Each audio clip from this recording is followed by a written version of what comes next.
Welcome everybody to our Chemistry 1 course. This is your teacher, David Garcia speaking, and this is our first class. This is Chapter 1, the Introduction to Matter and Measurement, Section 1.1, the Study of Chemistry. Let us begin. As we will be studying a lot of different phenomena from a chemical point of view throughout our course, we need to understand what chemistry is and the way it is related to pretty much everything in our everyday lives. So the very first question we have to address is, what is chemistry? Let's take a look at one of my favorite definitions.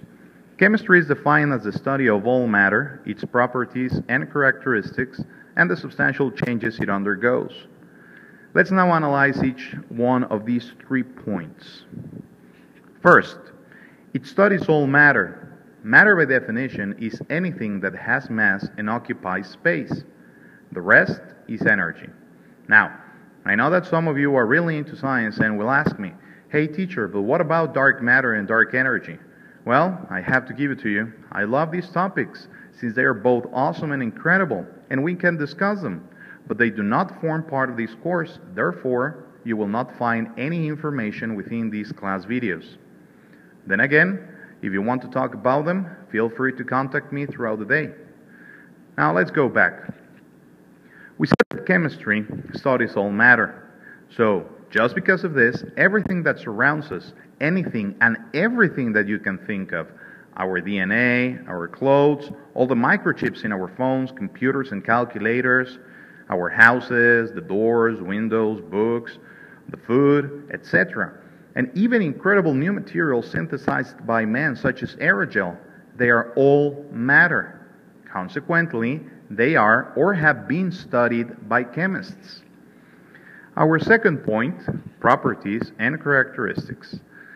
As you know, all materials have unique properties and characteristics that allow us to identify them and classify them. If a substance burns, if it is toxic, if it rusts, or if it emits radiation, these are all a few examples of different properties that substances have, and we will discuss them at a greater depth further on. And our final point, substantial changes. Substantial changes, or chemical changes as you may know them, occur when a substance stops existing as such and it becomes a different substance. For example, when you breathe, the oxygen you inhale helps your cells burn the glucose molecules to produce the energy you require. And this oxygen becomes carbon dioxide, which you exhale. Most metals oxidize when in contact with moisture. Any gas that burns is also a substantial change. Or even when you take an antacid, you neutralize the acid contained in your stomach.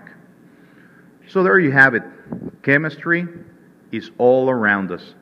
You may have even already done some experiments without realizing you were doing something that was related to chemistry when cooking or preparing beverages. Chemistry is known as the central science because everything is related to it.